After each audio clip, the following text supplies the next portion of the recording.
Irmãos queridos, é um privilégio poder, nesta noite, repartir com vocês a palavra de Deus. Num congresso que está voltando a sua atenção para as crianças, e num tempo em que no mundo inteiro há uma conspiração deliberada contra a família. Penso que todos nós temos consciência de que as nações estão vivendo dias de muita angústia. O terrorismo internacional inquieta as nações mais poderosas da terra. A questão das drogas mina, destrói a juventude.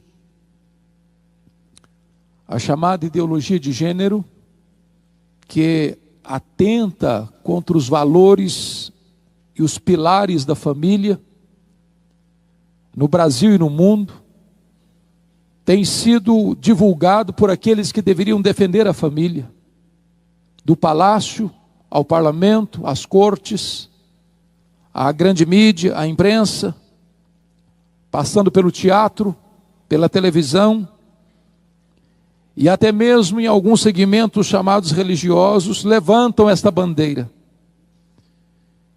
E nesse cenário cinzento, nesse cenário de opressão, nesse cenário de perseguição cruel, às vezes declarado, às vezes velado à família, reunir homens e mulheres de todos os quadrantes dessa nação, para pensar na família, para investir na família, para investir nas crianças, é um brado de esperança que ecoa da nossa alma nesta noite. Por isso eu gostaria de conversar um pouco com vocês sobre a necessidade imperativa de nós pais, de nós professores, de nós líderes, de nós pastores e missionários, a investirmos nas futuras gerações. E eu quero ler com vocês o texto bíblico que está em 2 Reis, capítulo 20. Abra, por favor, comigo. 2 Reis, capítulo 20. Esse texto traz um registro, um relato da vida de um homem de Deus, que vai lançar luz sobre o tema que vamos tratar nesta noite. 2 Reis, capítulo 20, até o versículo 11. Naqueles dias, Ezequias adoeceu de uma enfermidade mortal. Veio ter com ele o profeta Isaías, filho de Amós, e lhe disse: assim diz o Senhor, põe em ordem a tua casa, porque morrerás e não viverás. Então virou Ezequias o rosto para a parede e orou ao Senhor, dizendo: lembra-te, Senhor, peço-te, de que andei diante de ti com fidelidade, com inteireza de coração, e fiz o que era reto aos teus olhos, e chorou muitíssimo. Antes que Isaías tivesse saído da parte central da cidade, veio a ele a palavra do Senhor, dizendo: volta e diz a Ezequias, príncipe do meu povo: assim diz o Senhor, o Deus de Davi teu pai, ouvi a tua oração, e vi as tuas lágrimas, e eis que eu te curarei. Ao terceiro dia subirás à casa do Senhor. Acrescentarei aos teus dias 15 anos, e das mãos do rei da Síria te livrarei, a ti e a esta cidade. E defenderei esta cidade por amor de mim, e por amor de Davi meu servo. Disse mais Isaías: tomai uma pasta de figos. Tomaram-na e a puseram sobre a úlcera, e ele recuperou a saúde. Ezequias disse a Isaías: qual será o sinal de que o Senhor me curará, e de que ao terceiro dia subirei à casa do Senhor? Respondeu Isaías: ser-te-á isto da parte do Senhor, como sinal de que ele cumprirá a palavra que disse: adiantar-se-á a sombra 10 graus, ou retrocederá? Então disse Ezequias: é fácil que a sombra adiante 10 graus. Tal, porém, não aconteça, antes retroceda 10 graus. Então o profeta Isaías clamou ao Senhor, e fez retroceder 10 graus a sombra lançada pelo sol declinante no relógio de Acaz. Amém. Irmãos e irmãs, o rei Ezequias começa a reinar, diz a Bíblia, com 25 anos de idade. Ele reinou 29 anos em Judá e morre, portanto, com 54 anos. Ele era filho do rei Acaz, um dos homens mais perversos, mais cruéis, um homem feiticeiro, um homem idólatra, um homem assassino, um homem que perverteu a sua cidade e contaminou a religião de Israel. Acaz infestou Judá com ídolos pagãos, levantou altares a deuses estrangeiros. Acaz poluiu a casa de Deus com idolatria, a ponto de fechar por completo a casa de Deus. O que eu acho curioso é que Ezequias nasce neste lar onde não tem exemplo. Ele tem um pai que é um homem cruel, é um homem feiticeiro, é um homem idólatra, é um homem sanguinário, mas ele escolhe ser diferente. Isso prova para nós que John Locke, lá no passado, estava errado quando disse que o homem é uma tábua rasa e que o homem é produto do meio. Não, o homem não é produto do meio, o meio é que é produto do homem. Não é o meio que determina quem é você que pode fazer o ambiente. E diz a Escritura que Ezequias, quando começa a reinar com 25 anos, ele faz uma faxina na casa de Deus, ele limpa a casa de Deus, ele abre a casa de Deus, ele promove uma grande reforma religiosa em Judá, ele experimenta um poderoso avivamento espiritual em todo o seu reino. Mas agora, 14 anos depois, ele está no governo, tornou-se um homem rico, opulento, forte, que acumulou riquezas, que granjeou fortunas, que compôs um poderoso exército, tinha um grande arsenal, estava no topo da sua fama e do seu sucesso administrativo. Quando ele vai enfrentar 2 gravíssimos problemas, um problema externo, ele é cercado, Jerusalém é entrincheirada pela Assíria, o rei da Síria, o maior império da época, que no seu governo já tinha levado para o cativeiro a cidade de Samaria e o reino do norte. Agora o rei da Síria cerca Jerusalém e manda um recado cheio de afrontas para Ezequias: renda-se, capitule-se, porque nenhum Deus pode livrar você da minha mão. Se não bastasse esse problema externo tão grave, Ezequias enfrenta um segundo problema. Ele contrai uma úlcera, e o seu dinheiro, e o seu poder político, e a sua influência de governo, e nada daquilo que ele havia granjeado pôde livrá-lo da sua enfermidade. Era uma enfermidade mortal. E é nessa conjuntura que diz a Bíblia que o profeta Isaías é escalado para ir ao palácio e lhe dar uma mensagem, um recado urgente da parte de Deus. E o recado era este: ponha em ordem a tua casa, porque morrerás e não viverás. Não foi um conselho, foi uma ordem peremptória e decisiva. O rei está agora não apenas entrincheirado por problemas insolúveis na perspectiva humana, mas está com a sentença de morte lavrada sobre a sua vida e da parte do próprio Deus. Só sobrou para o rei uma parede, e para a parede ele se voltou, e ele orou fervorosamente, e ele chorou abundantemente, e Deus respondeu a oração dele rapidamente. O profeta não tinha saído da cidade ainda, quando Deus se volta para ele e diz: Isaías, volta lá a Ezequias, príncipe do meu povo, e diz para ele que eu ouvi a sua oração, que eu vi as suas lágrimas, que eu libertarei Jerusalém do poder da Síria, e que eu o curarei da sua enfermidade, e no 3º dia ele subirá à casa de Deus.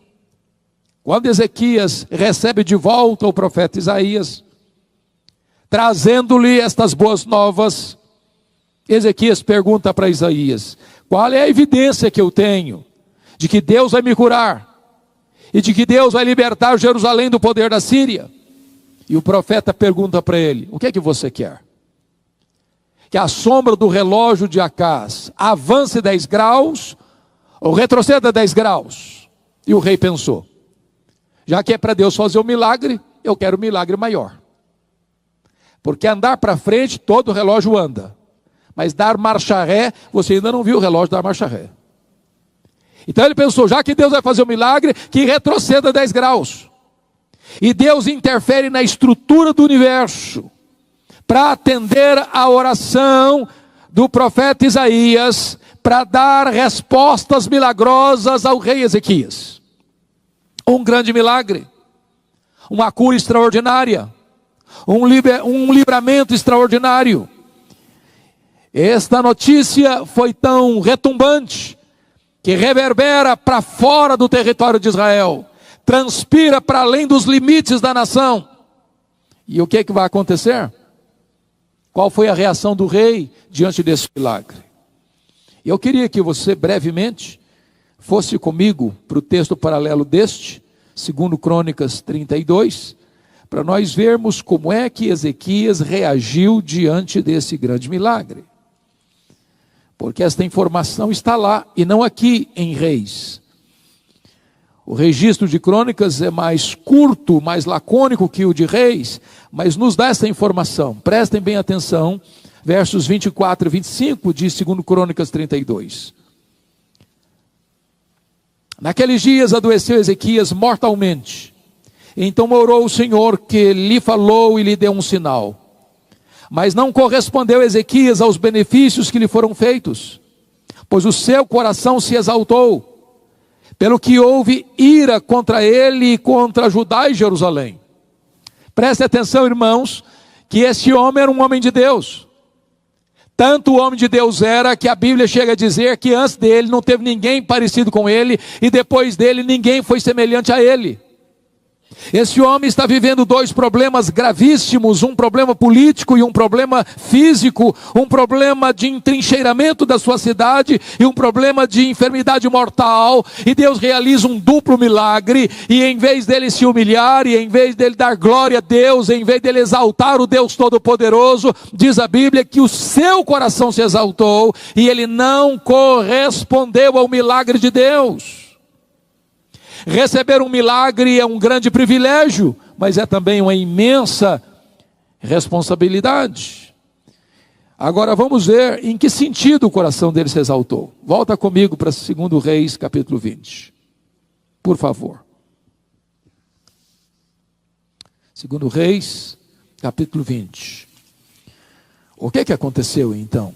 Notem, por favor, a partir do versículo 12. 20:12. Nesse tempo, Merodach-Baladã, filho de Baladã, rei da Babilônia, enviou cartas e um presente a Ezequias, porque soube que estivera doente. Preste bem atenção nisso. Essa notícia do milagre chegou à Babilônia. Era um império que estava se fortalecendo e que haveria de suplantar a própria Síria.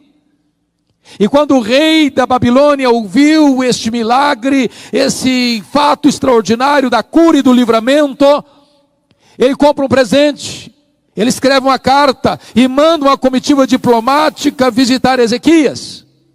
Quando esta comitiva diplomática estrangeira chega para visitar Ezequias, vejamos o que aconteceu no verso 13. Ezequias se agradou dos mensageiros e lhes mostrou toda a casa do seu tesouro, a prata, o ouro, as especiarias, os óleos finos, o seu arsenal e tudo quanto se achava no seu tesouro. Nenhuma coisa houve em sua casa, nem em todo o seu domínio, que Ezequias não lhes mostrasse. Perceberam? Quando essa comitiva chega, ele mostra para essa comitiva internacional quão grande ele era, quão rico ele era, quão poderoso ele era, quão influente ele era, quão glorioso era o seu reino, quão poderoso era o seu reino, mas não tem uma palavra de Ezequias de exaltação a Deus, de gratidão a Deus, de honra ao nome de Deus. Ele mostra a si mesmo, Ele mostra o seu poder, Ele mostra a sua riqueza, Ele mostra a sua glória, Ele mostra o seu esplendor, Ele mostra a sua força bélica, mas Ele não dá glória ao nome de Deus. Ele não correspondeu. Agora veja o versículo 14. Então Isaías, o profeta, veio ao rei Ezequias e lhe disse: que foi que aqueles homens disseram? E de onde vieram a ti? Respondeu Ezequias: de uma terra longínqua, vieram da Babilônia. Perguntou o profeta: que viram em tua casa? Respondeu Ezequias: viram tudo quanto há em minha casa. Você pode repetir essa frase comigo? Viram tudo quanto há em minha casa. Para quem que você está mostrando tudo que tem na sua casa?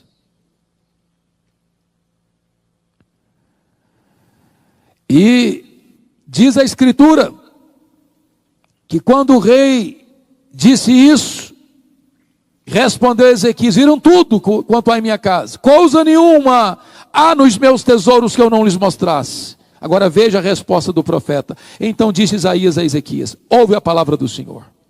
Verso 17: eis que virão dias em que tudo quanto houver em tua casa, com o que entesouraram teus pais, até o dia de hoje, será levado para a Babilônia, não ficará coisa alguma, diz o Senhor.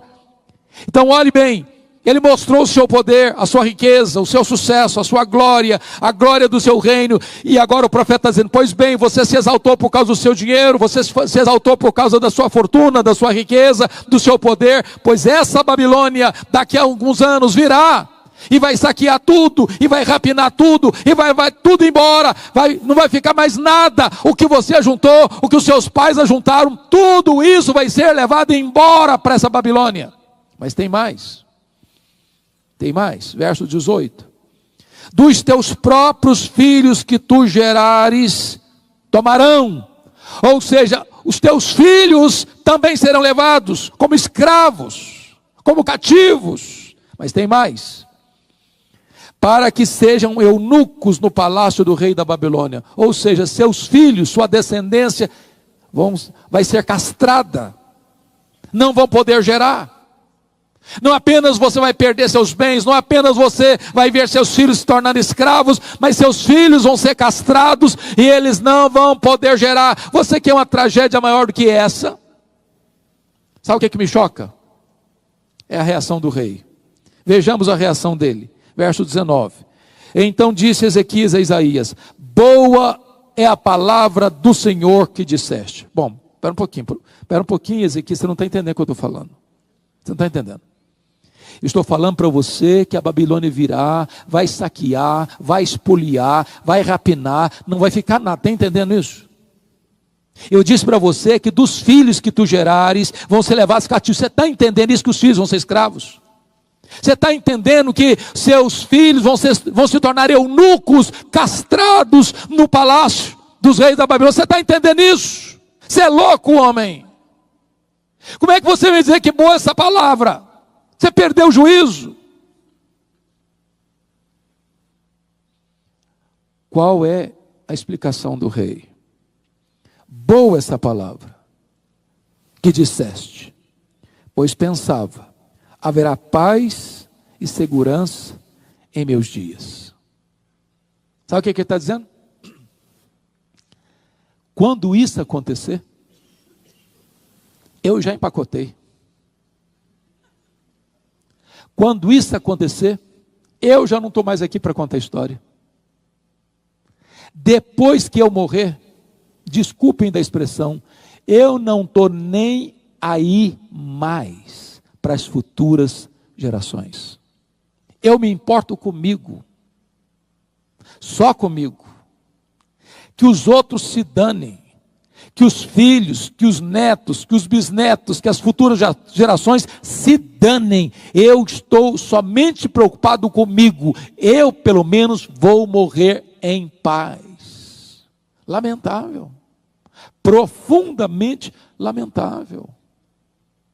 Porque a única ordem que Deus deu a Ezequias foi esta: põe em ordem a tua casa. Você e eu não estamos preparados para viver, nem para morrer, se a nossa casa não estiver em ordem. Deus não mandou Ezequias botar em ordem a vida dele, Deus mandou Ezequias botar em ordem a casa dele. Porque Deus está interessado apenas na sua vida, Deus está interessado também na sua descendência, Deus está interessado também nos seus filhos, nos seus netos, nas futuras gerações. Agora notem, queridos irmãos, notem comigo, por favor, só um pouquinho.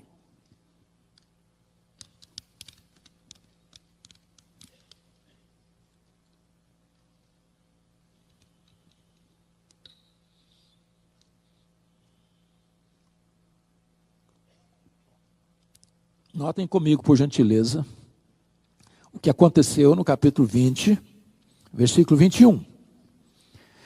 Descansou Ezequias com seus pais, e Manassés, seu filho, reinou em seu lugar. Capítulo 21. Tinha Manassés 12 anos de idade, quando começou a reinar, e reinou 55 anos em Jerusalém. Quantos anos Deus deu a mais a Ezequias? 15 anos. Com que idade Manassés começou a reinar? 12 anos. Qual a conclusão que vocês chegaram? 3 anos depois da cura de Ezequias, nasceu Manassés. Agora pensem comigo. A ordem que Deus havia dado para ele foi esta: põe em ordem a tua casa.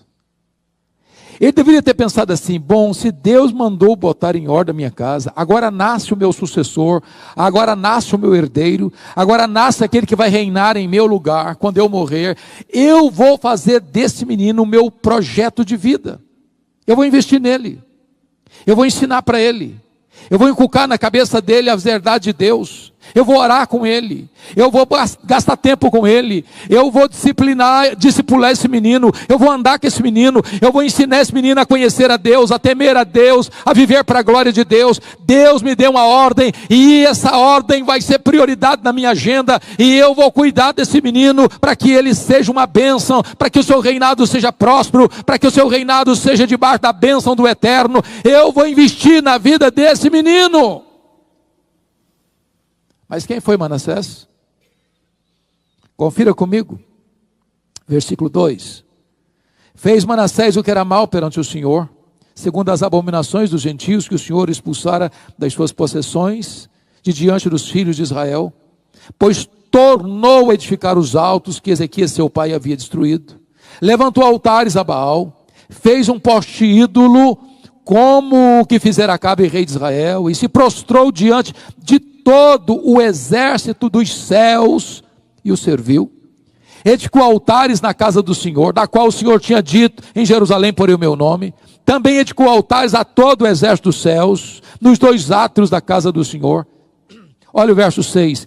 Queimou a seu filho como sacrifício, adivinhava pelas nuvens, era goureiro, tratava com médios e feiticeiros, prosseguiu em fazer o que era mal perante o Senhor, para o provocar a ira.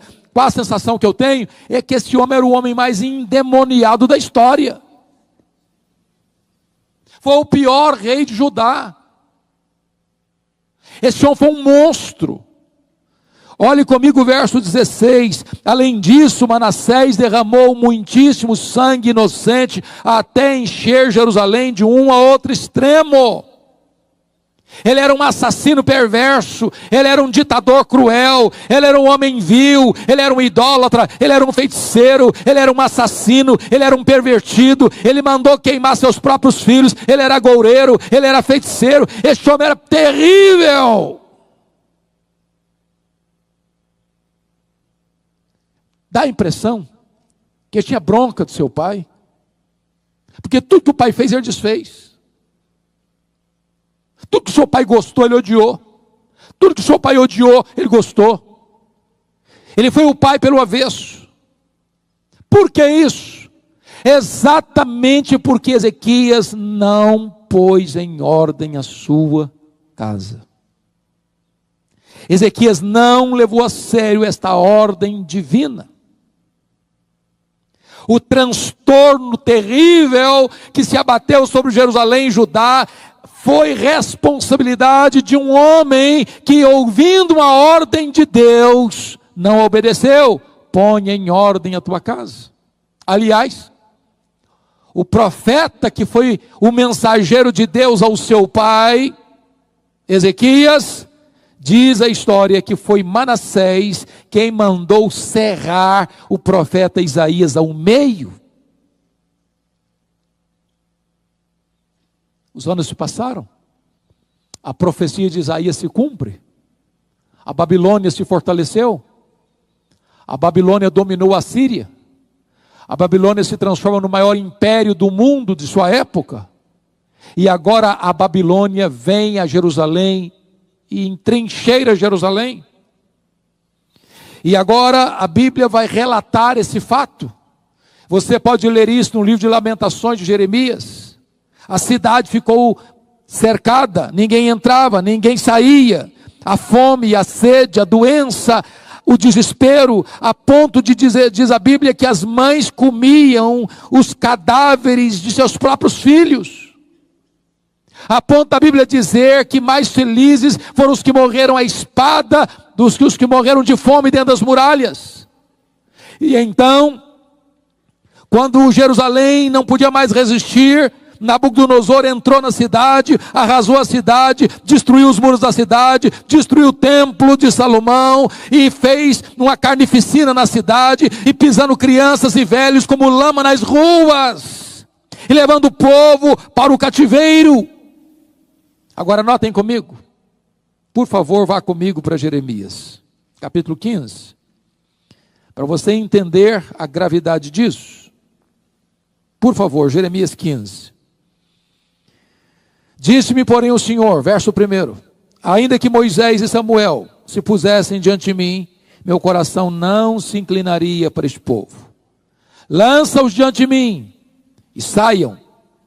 Quando te perguntarem para onde iremos, dir-lhes-ás, assim diz o Senhor: o que é para a morte, o que é para a espada, o que é para a fome, o que é para o cativeiro, porque eu os punirei com 4 sortes de castigos, diz o Senhor: com a espada para matar, com cães para os arrastarem, com as aves dos céus e as feras do campo para os devorarem e destruírem. Por favor, notem o versículo 4. Entregá-los-ei para que seja um espetáculo horrendo para todos os reinos da terra, por causa de Manassés, filho de Ezequias, rei de Judá, por tudo quanto fez em Jerusalém. Conclusão. Sabe onde nasceu o amargo cativeiro da Babilônia? Com milhares de pessoas mortas, terras espoliadas, casas saqueadas, crianças e velhos massacrados, jovens feitos escravos e eunucos. Onde nasceu o cativeiro da Babilônia? Nasceu dentro da casa do rei Ezequias.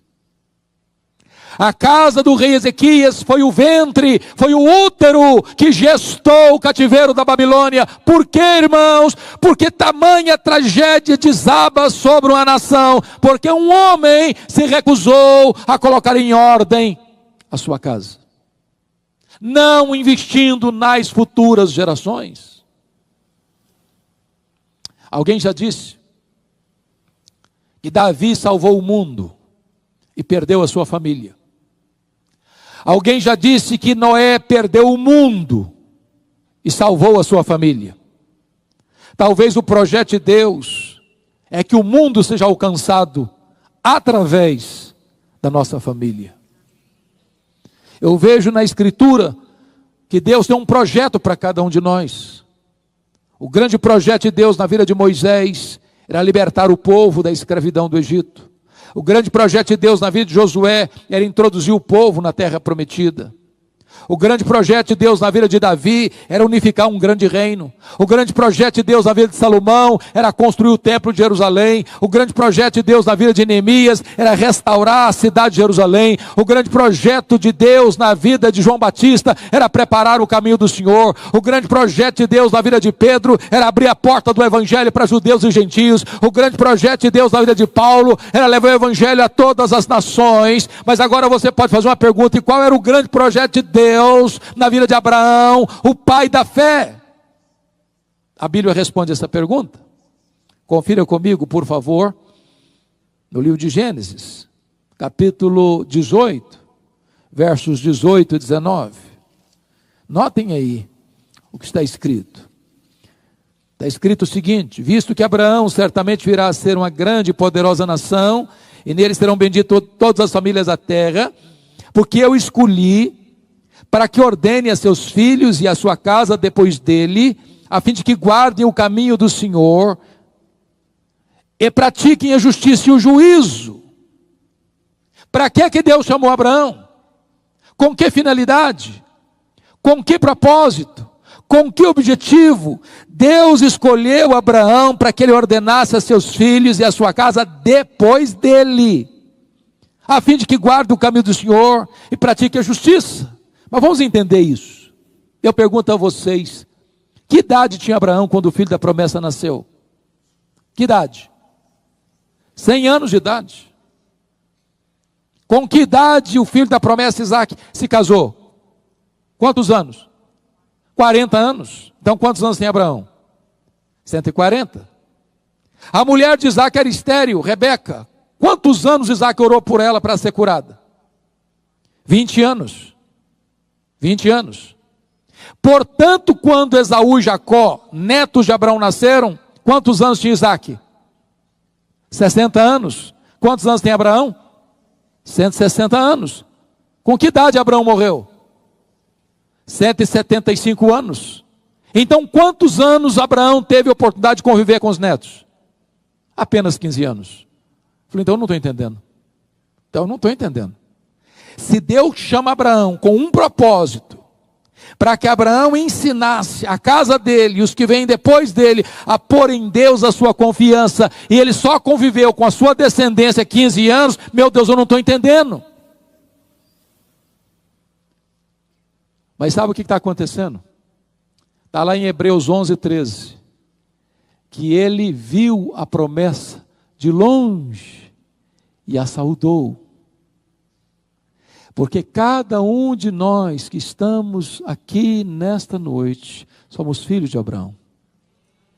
Todos aqueles que creem no Senhor Jesus em qualquer lugar deste mundo, em qualquer geografia desta terra, em qualquer tempo da história, que pôs a sua confiança em Jesus, é filho de Abraão. É como se Abraão estivesse olhando para você de longe e saudando a promessa. Eu quero que ele conheça Jesus, eu quero que ele conheça a verdade, eu quero que ele ande na verdade, eu quero que ele ponha a confiança em Deus. Eu estou comprometido não apenas comigo, eu estou comprometido com as futuras gerações, eu estou comprometido com os meus filhos, com os meus netos, com os meus bisnetos, com a terceira, com a quarta, com a 10ª, com a 1000ª geração. Eu quero que a minha descendência ande com Deus e conheça a Deus, e eu estou empenhado nisso.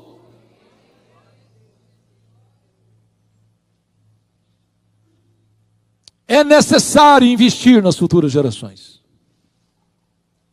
E é curioso que a aliança que Deus firma com Abraão é a circuncisão, que é uma incisão no corpo masculino, no seu órgão reprodutor, para que toda criança que nascesse, essa marca ficasse lá, para que essa criança pudesse entender: eu pertenço a Deus, meus pais têm uma aliança com Deus, a minha casa pertence a Deus, a minha descendência tem uma aliança com Deus, e o meu projeto é que a minha descendência ponha em Deus a sua confiança.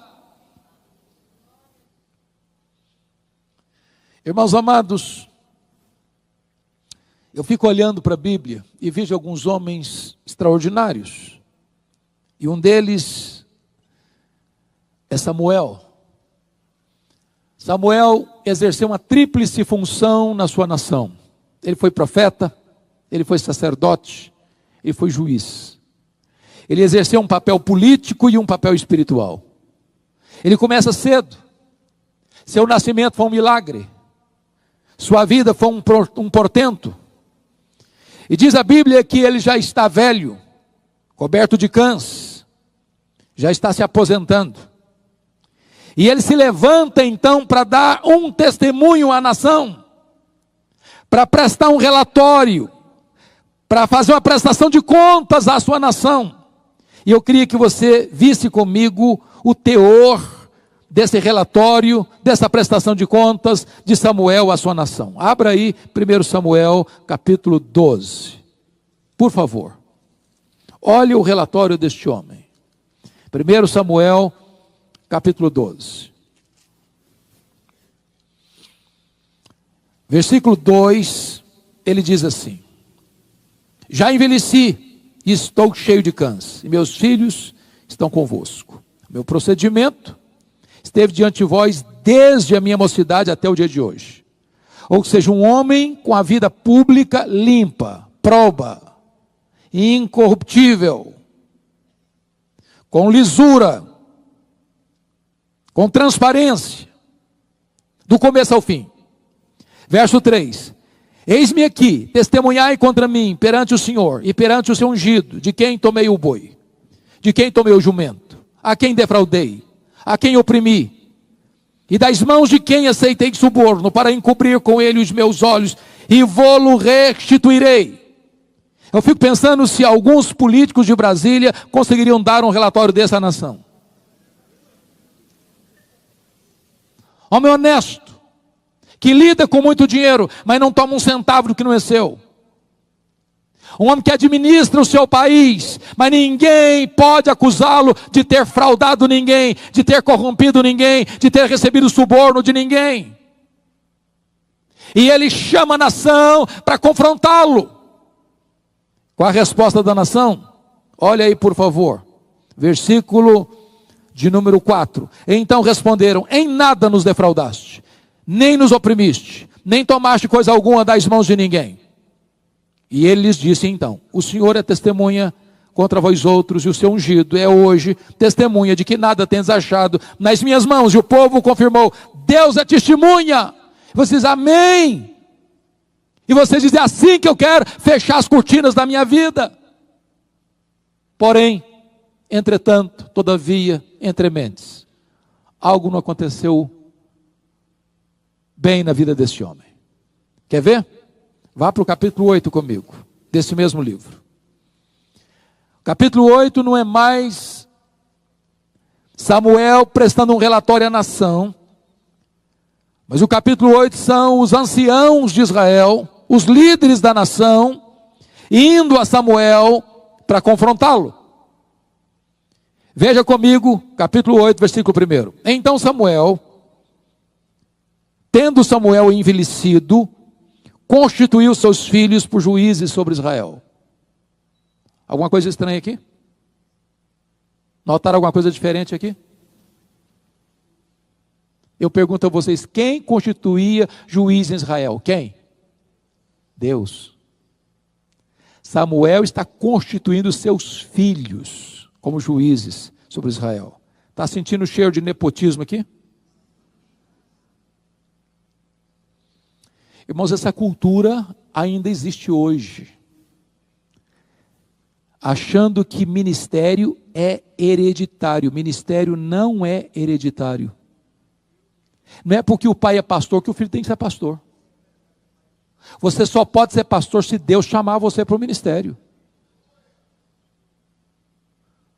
Samuel comete um grande erro na sua vida em constituir seus filhos como juízes. Deus não havia feito isso. Ele pulou na frente de Deus. Ele usurpou um direito inalienável do próprio Deus. E quando nós agimos na contramão da vontade de Deus, os resultados não podem ser bons. Olha comigo o versículo de número 3. Porém seus filhos não andaram pelos caminhos dele, antes se inclinaram à avareza e aceitaram subornos e perverteram o direito. Prestem bem atenção. Qual era o ponto alto do testemunho de Samuel? Integridade, lisura, transparência, integridade moral, confiabilidade administrativa e financeira. Agora notem vocês que o ponto vulnerável dos filhos é exatamente o contrário. Eles eram avarentos, aceitaram suborno, pegaram o dinheiro que não era deles, se enriqueceram ilicitamente, agiram de maneira desonesta na administração da coisa pública. O contrário do pai, o avesso do pai. Qual o resultado? Olha o verso 4. Então os anciãos todos de Israel, quantos anciãos tem? Todos. Então os anciãos todos de Israel se congregaram e vieram a Samuel a Ramá e lhe disseram: vê, já estás velho, teus filhos não andam pelos teus caminhos, constitui-nos, pois, agora um rei sobre nós, para que nos governe, como tem todas as nações. Trocando em miúdos, sabe o que esses anciãos estão falando para Samuel? Samuel, você já está com o pé na cova, você está quase empacotando, e o negócio é o seguinte: você é um cara sério, você é um homem direito. Se você vivesse mais, nós fecharíamos com você. Em você dá para conversar, com você dá para conversar, em você dá para confiar. Agora deixa eu dizer uma coisa para você, Samuel: nos seus filhos não dá para confiar. Seus filhos não têm o mesmo estofo moral que você tem. Não têm a mesma ética granítica que você tem. Seus filhos são de outra categoria, de outro jaez. Então, Ezequias, então Samuel, faça-nos um favor, antes de você morrer, constitui-nos um rei, porque debaixo da autoridade dos seus filhos, nós não vamos ficar.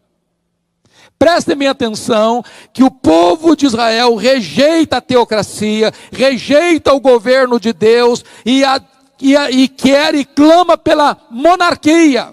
Por quê? Porque Samuel andou com Deus, mas ele não pôs a sua casa em ordem. Assim como o cativeiro da Babilônia nasceu dentro da casa do rei Ezequias, a monarquia em Israel, rejeitando o governo teocrático, o governo de Deus, nasceu dentro da casa de Samuel. Ele não pôs a sua casa em ordem. Irmãos amados, deixa eu lhes dizer algo. Eu não sei se isso pesa o seu coração, mas nós estamos vivendo um tempo muito crítico no Brasil e no mundo. Este ano é um ano emblemático para nós. O povo evangélico celebrou o mês passado 500 anos da Reforma Protestante. E o que é triste é que a reforma, berço do protestantismo, não tem o que comemorar. Eu estive na Holanda recentemente, e na Holanda até 1960, as pessoas iam para a igreja, as famílias frequentavam a igreja, os pais levavam os filhos para a igreja. De 1960 para cá, os templos estão lá, mas o povo não vai mais para a igreja. Nem os pais, nem os filhos. A igreja da Holanda se perdeu numa única geração. Sabem por quê? Porque nós estamos numa corrida de revezamento. Se nós falharmos em passar o bastão do evangelho para os nossos filhos, nós teremos fracassado rotundamente. E nós poderemos legar à próxima geração uma igreja apóstata. Saímos da Holanda e fomos para a Escócia, berço do presbiterianismo, terra de John Knox. Fomos para Edimburgo. E ali tem um templo belíssimo na praça central, perto do castelo. E quando nós entramos naquele templo belíssimo, de torre empinada aos céus, eu não vi púlpito, eu não vi bancos. O templo foi transformado num bar. Lá dentro é lugar de beber. O protestantismo está praticamente morto. Por quê, irmãos? Porque os pais falharam em passar para os seus filhos a fé que havia no coração deles. Não se preocuparam com as futuras gerações. Nós saímos dali e fomos para a Inglaterra. A Inglaterra dos grandes avivamentos. A Inglaterra de John Wesley. A Inglaterra de George Whitefield, a Inglaterra de William Carey, a Inglaterra de William Wilberforce, a Inglaterra de John Charles Ryle, a Inglaterra de Charles Haddon Spurgeon, a Inglaterra de Mark Lloyd Jones, a Inglaterra de John Stott. Hoje a Inglaterra é conhecido como o país de Richard Dawkins, o patrono dos ateus. Menos de 4% dos ingleses frequentam a igreja evangélica hoje. Por quê, meus irmãos? Porque os pais não colocaram a sua casa em ordem e não investiram nas futuras gerações. Você vai para os Estados Unidos da América e Canadá, você encontra muitas das chamadas dead churches, igrejas mortas. As denominações históricas perdendo membros, centenas, milhares de membros, todos os anos, todos os anos, todos os anos. Seminários que formaram teólogos, missionários, pastores para o mundo, tomados de assalto pelos liberais, está produzindo ceticismo. Eu preguei há 2 anos num congresso em Nova York, e após aquela conferência eu fui pregar numa igreja Assembleia de Deus, e enquanto o pastor me levava do hotel ao templo, meia hora de carro, ele me mostrou 11 templos fechados, que estavam sendo vendidos, porque não tinha mais gente para frequentar. Por quê, irmãos? Você entra numa igreja e às vezes você vê um gato pingado de cabeças brancas, porque os jovens não estão mais na igreja. E por que não estão mais na igreja? Porque os pais não inculcaram na mente de seus filhos essas verdades benditas. Porque eles não colocaram a sua casa em ordem, porque eles não investiram nas futuras gerações. E eu posso lhes garantir, irmãos, que você precisa de apenas 3 gerações para chegar a um processo de apostasia. Aquela geração que nasceu no Egito, morreu no deserto. A segunda geração que nasceu no deserto, entrou na terra prometida. A terceira geração que nasceu na terra prometida, diz a Bíblia, não conhecia Deus mais. Sabe qual a conclusão que eu chego? Parece que os nossos avós foram mais crentes do que os nossos pais. Parece-nos que os nossos pais foram ou são mais crentes do que nós. Parece-nos que nós estamos sendo mais crentes do que os nossos filhos. Se Deus não tiver misericórdia, os nossos netos poderão herdar uma igreja apática, fria ou até apóstata. É hora de nós acordarmos, irmãos. Porque o inferno está vivo e ativo, querendo capturar os nossos filhos. A ideologia de gênero, patrocinada tantas vezes por verbas de impostos nossos, patrocinado pelo governo, nos mais diversos segmentos da sociedade, estão botando cartilhas, ensinando os nossos filhos pelo avesso, a destruírem os valores centrais da família, a minar os alicerces básicos do casamento e da família. O teatro está querendo destruir os nossos filhos, a televisão está querendo destruir os nossos filhos, as telenovelas estão querendo destruir os nossos filhos, todos os programas deste mundo visam destruir a família, e nós, até quando vamos dormir o sono da morte? É hora de investir nas futuras gerações.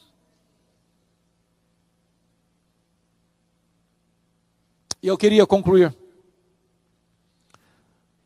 trazendo a sua memória esclarecida o texto do Salmo 78. Olha comigo, por favor. Salmo 78, verso 3, diz o seguinte: o que ouvimos e aprendemos, o que nos contaram nossos pais. Deixa eu fazer uma pergunta aqui. Quem teve o privilégio, como eu, de ter nascido num lar já evangélico? Quem teve? Levanta a mão.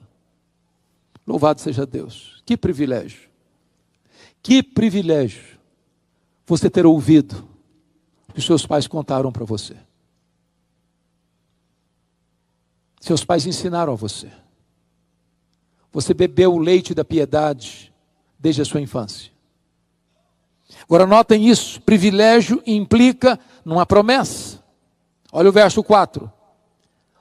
O que nos contaram, não encobriremos a seus filhos. Contaremos à vindoura geração os louvores do Senhor e o seu poder e as maravilhas que fez. Irmãos, nós estamos vivendo uma geração do reino da tecnologia, dos milagres da comunicação. Quanto mais afortunada é a família, mais silêncio prevalece dentro da família. Cada um tem seu quarto, e no seu quarto tem o seu quartel-general. Ali tem o computador, ali tem o smartphone, ali tem o iPad, ali ele vive o universo dele. Eu conheço famílias cristãs que chamam um ao outro para jantar ou para almoçar, para tomar um café pelo WhatsApp, porque não tem mais diálogo. Você vai para um restaurante, tem 5 pessoas ao redor da mesa, ninguém bate papo mais, ninguém conversa mais, ninguém olha nos olhos mais, manda recado um para o outro na mesa pelo WhatsApp. Você chega numa família para fazer uma visita pastoral e cada um está no seu smartphone.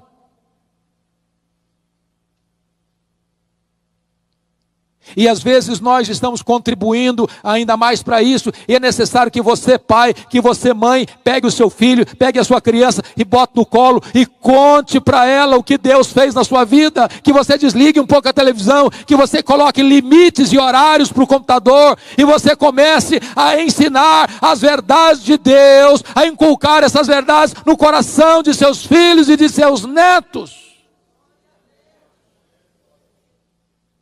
Se nós falharmos, irmãos, as futuras gerações podem pagar um preço muito alto. Esta onda de secularismo, irmãos, está tomando a igreja.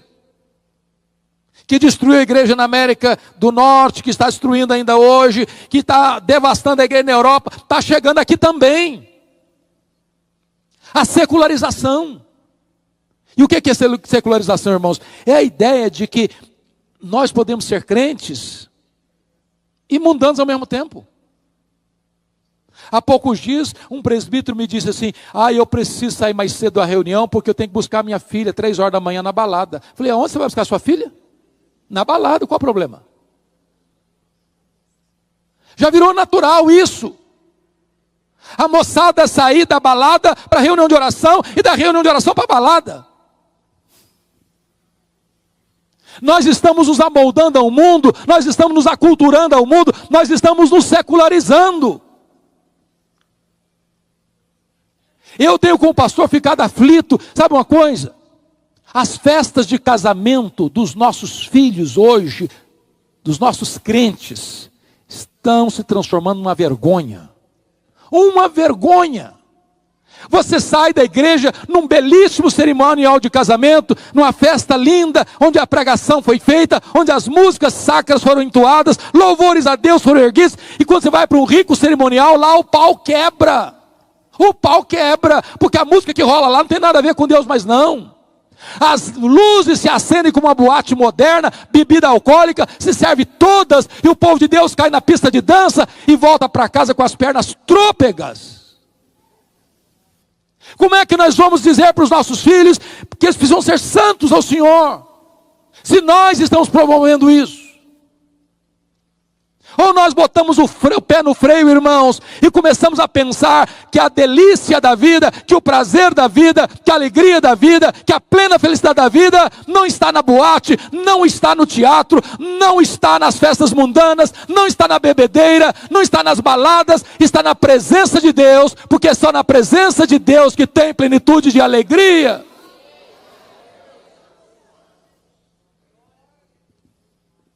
Notem comigo. O que o salmista vai dizer? Depois do privilégio vem a promessa, mas tem um propósito. Olha o verso 6. A fim de que a nova geração os conhecesse, filhos que ainda hão de nascer, se levantassem e por sua vez os referissem aos seus descendentes para que pusessem em Deus a sua confiança. Agostinho de Hipona dizia que nós tínhamos que orar para os nossos filhos 20 anos antes deles nascerem. Tem que ensinar isso para os nossos filhos. Como assim? 20 anos antes deles nascerem. Amanhã você, não sei se tem adolescente aqui, mas amanhã você que é um adolescente, vai se casar e vai ter filhos. E amanhã seu filho, sua filha vão ser adolescentes também. E eles vão perguntar para você: e aí papai, e aí mamãe, como é que foi a sua adolescência? Honrou seus pais? Obedeceu? Tinha hora para sair de casa? Tinha hora para voltar para casa? Seus pais queriam saber onde você foi, com quem você foi, o que você fez? Se você disser assim: não, eu era complicado, eu não obedecia não. Como é que você vai cobrar de mim agora? Nós precisamos orar a Deus e trabalhar para que os filhos dos filhos dos filhos ponham em Deus a sua confiança.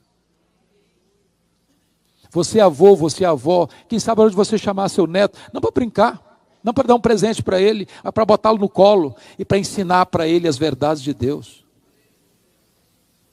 Para que as futuras gerações ponham em Deus a sua confiança. Eu não sei se isso aflige o seu coração, o meu aflige muito. Porque hoje nós estamos preocupados muitas vezes em dar a melhor escola, a melhor faculdade, o melhor conforto, a melhor roupa, as melhores oportunidades. E tudo isso é legítimo e tudo isso é bom. Mas se nós fracassarmos em passar para os nossos filhos o bastão do Evangelho, nós teremos fracassado rotundamente. Qualquer sucesso deste mundo, sem a glória de Deus, é troféu de palha. Eu quero conclamar vocês, professores, professoras, vocês pais, vocês mães, vocês filhos, vocês filhas, vocês avós, para que nós firmemos uma aliança com Deus, de investirmos nas futuras gerações. Rogando graça a Deus para colocar a nossa casa em ordem. Porque nós não estaremos preparados nem para viver, nem para morrer, se a nossa casa ainda não estiver em ordem. Eu quero orar com vocês, e eu quero orar por vocês nesta noite. Se esta é uma causa que você sente arder na sua alma, no seu coração, eu queria convidar você para vir aqui à frente, e nós vamos orar ao Senhor. A Bíblia diz, por esta causa eu me ponho de joelhos diante do Pai.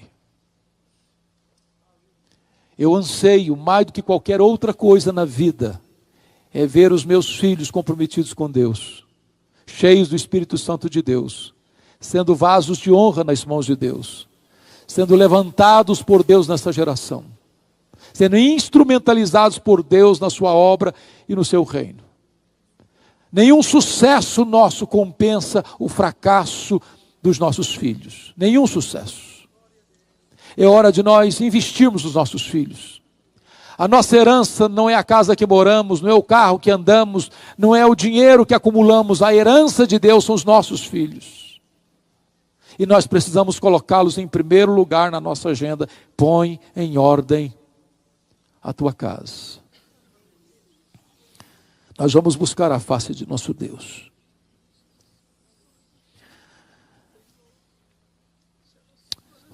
Senhor Deus, Rei da glória, aqui está o teu povo. Aqui estão homens e mulheres que tu separaste para um glorioso trabalho de evangelização e de ensino às crianças. Mas aqui também estão pais, mães, avós, tios, tias, irmãos e irmãs. E o que nós pedimos nesta noite, Senhor, é que tu abras os olhos da nossa alma, para vermos que nós estamos numa guerra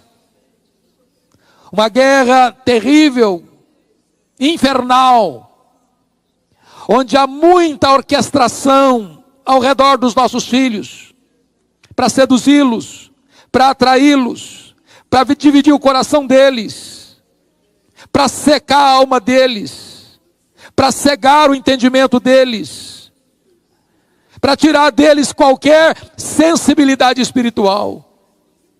Livra os nossos filhos, Senhor, do laço do passarinheiro. Livra os nossos filhos dos traficantes. Livra os nossos filhos do homem mau, do homem violento. Livra os nossos filhos do alcoolismo. Livra os nossos filhos, meu Deus, do sexo livre e irresponsável. Livra os nossos filhos, meu Deus, da incredulidade.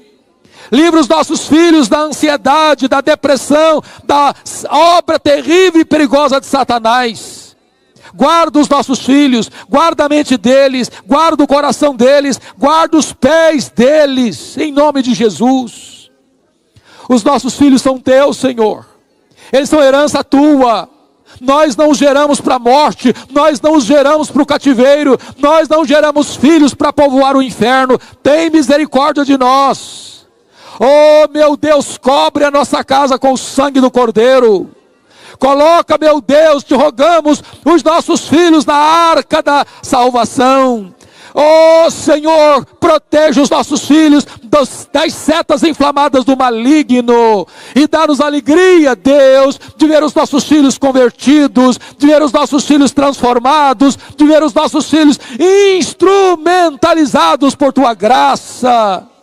Senhor, nós não queremos grandes coisas para nós não queremos as glórias deste mundo, nós não queremos o glamour deste mundo, mas nós queremos que a glória da Tua presença esteja sobre a nossa casa. Nós queremos que a luz da verdade ilumine a nossa casa. Nós queremos que o poder do Evangelho reine em nossa casa, Senhor. Os nossos filhos são Teus, nós os consagramos a Ti, nós os colocamos nas Tuas mãos. E à semelhança de Josué, Senhor, nós queremos dizer nesta noite: eu e a minha casa serviremos ao Senhor. Bendito é o Teu nome, bendito é o Teu nome. Nós oramos em nome de Jesus. Aleluia, aleluia, amém. Louvado seja Deus. Palavra da Verdade, a exposição bíblica com Hernandes Dias Lopes.